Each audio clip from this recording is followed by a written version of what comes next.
قولی، فعلی اینڈ تقریری۔ قولی سے کیا مراد ہے؟ سینگ آف حضرت محمد صلی اللہ علیہ وآلہ وسلم، کہ حضور پاک صلی اللہ علیہ وآلہ وسلم نے اپنے زبان اقدس سے جو بھی الفاظ بیان کیے ہیں انہیں ہم کہتے ہیں قولی سننا۔ اور فعلی سننا کا کیا مطلب ہے؟ ایکٹ اور ڈوئنگز آف حضرت محمد صلی اللہ علیہ وآلہ وسلم، کہ حضور پاک صلی اللہ علیہ وآلہ وسلم نے اپنے عمل سے جو کچھ کر کے دکھایا ہے اسے فعلی سننا کہتے ہیں۔ اس کے بعد آ جاتا ہے تقریری سننا، سائلنس آف حضرت محمد صلی اللہ علیہ وآلہ وسلم، کہ اگر کوئی دوسرا صحابہ اکرام کوئی کام کر رہے ہوتے تھے، کوئی ایک اسپیسیفک خاص عمل کر رہے ہوتے تھے، تو اس کو دیکھ کے نہ تو آپ صلی اللہ علیہ وآلہ وسلم نے اس سے منع کیا ہے اور نہ اس کو کرنے کا حکم دیا ہے، اسے کیا کہتے ہیں؟ تقریری سننا۔ اس کے بعد آ جاتے ہیں secondary source of Islamic law. Secondary source کی سب سے پہلے تو ہم ڈیفینیشن دیکھیں گے کہ سیکنڈری لاز کون کون سے، سورسز آف اسلامک لا کون کون سے ہوتے ہیں۔ ٹھیک ہے، سیکنڈری سورس کا مطلب ہوتا ہے کہ secondary source are those sources which depend on the primary source, کہ یہ پرائمری سورس جو کہ قرآن پاک اور سننا ہے ان پہ ڈیپینڈ کرتے ہیں، یہ اس کی ڈیفینیشن ہو جائے گی۔ میں ایک دفعہ اور ریپیٹ کر دیتا ہوں کہ secondary source are those source which are dependent on primary source of law.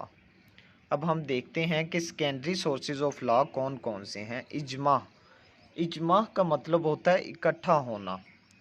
Consensus of علماء اکرام اوپینین، کہ علماء اکرام کی اوپینینز ایک پوائنٹ پہ، ایک اسپیسیفک پوائنٹ پہ وہ اکٹھے ہو گئے ہیں۔ وین علماء اکرام agrees on solution of a specific problem it is known as اجماع۔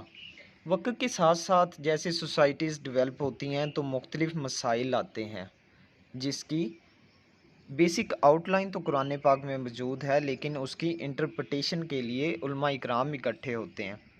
کسی ایک خاص مسئلے کے پہ جب علماء اکرام اکٹھے ہوتے ہیں اور وہ ایک پوائنٹ پہ اکٹھے ہو جاتے ہیں تو اس کو اجماع کہتے ہیں۔ Second secondary source of Islamic law کیا ہے؟ قیاس۔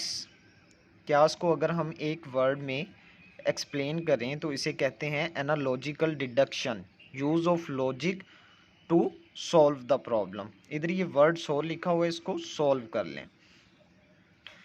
اچھا، اس کی ہم ایگزامپل دیکھتے ہیں تو ہمیں قیاس کی سمجھ آ جائے گی۔ Clear message about one thing is present but message about the other thing is not present in clear word then قیاس از یوزڈ، کہ ایک اسپیسیفک مسئلے کے متعلق ایک قرآن پاک میں کلیئر میسج موجود ہوتا ہے، لیکن سیم نیچر کی کوئی اور چیز ہو اس کے متعلق کلیئر میسج موجود نہیں ہوتا، تو ہم کیسے پھر ایکسٹریکٹ کریں گے اس مسئلے کا حل؟ تو وہ اس کی ہم اگزامپل دیکھتے ہیں۔ Wine causes intoxication and makes person senseless to differentiate between good and bad and is حرام ان اسلام، کہ جو شراب ہے اس کو اسلام میں منع کیا گیا ہے۔ اس میں انٹاکسیکیٹیو میٹیریل ہوتے ہیں جو انسان کو مدہوش کر دیتے ہیں اور اسے اچھے برے کی تمیز نہیں رہتی، لیکن اس کی سیم نیچر کی وائن کے متعلق قرآن پاک میں واضح احکامات موجود ہیں۔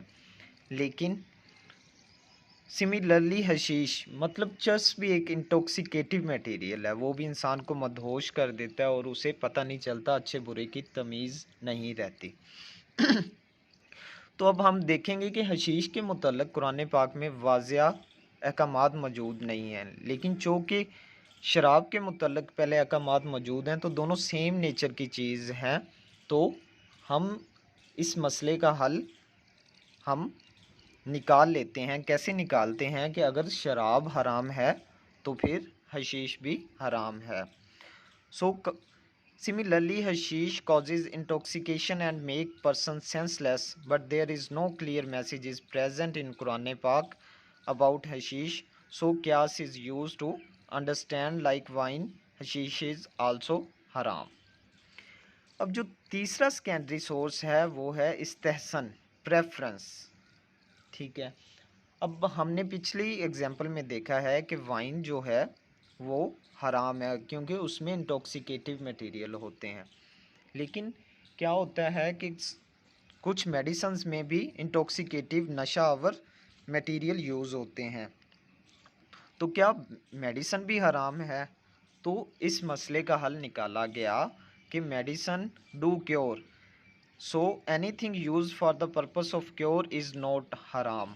کہ ایک پریفرنس کر دی ہے، اچھے برے کی تمیز کر دی ہے استحسان یوز کر کے، کہ جو وائن ہے وہ اپنے مزے کے لیے یوز کی جاتی ہے، جبکہ میڈیسن جو ہوتی ہے وہ کسی علاج کے لیے یوز کی جاتی ہے.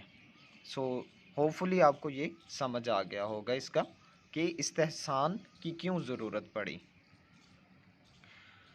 اس کے بعد جو چوتھا ہے secondary source of Islamic law, وہ ہے استصلاح کہ نیڈ آف ٹائم، کہ وقت کے ساتھ ساتھ دنیا میں اتنی زیادہ انوویشنز ہوئی ہیں کہ حضور پاک صلی اللہ علیہ وآلہ وسلم کے دور میں وہ چیزیں موجود نہیں تھیں.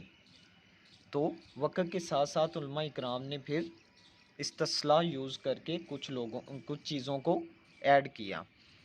اس کی ہم مثال دیکھتے ہیں کہ اگزامپل ایٹ سٹارٹ، کہ مطلب جب سپیکر شروع میں ایجاد ہوا تھا تو مولویوں نے اس کی استعمال پہ پابندی لگا دی تھی.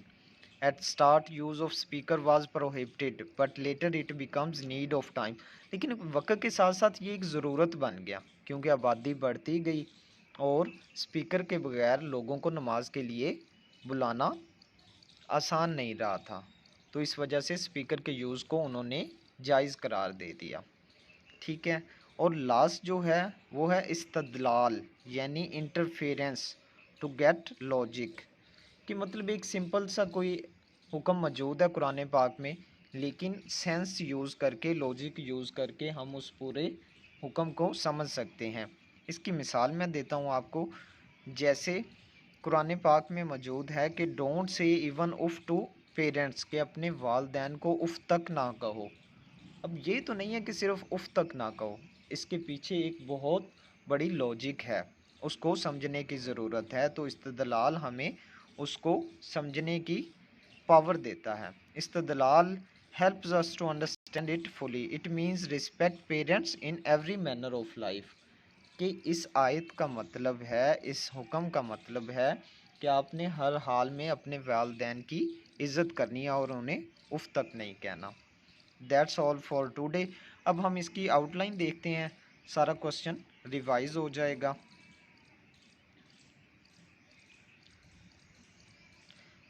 اب یہ دیکھیں، اب اس کی ڈیفینیشن میں آ جائے گا کہ اوریجن آ جائے گا، پرائمری سورسز ہیں قرآن پاک اور سنہ، پھر سنہ کی اقسام آ جائیں گی.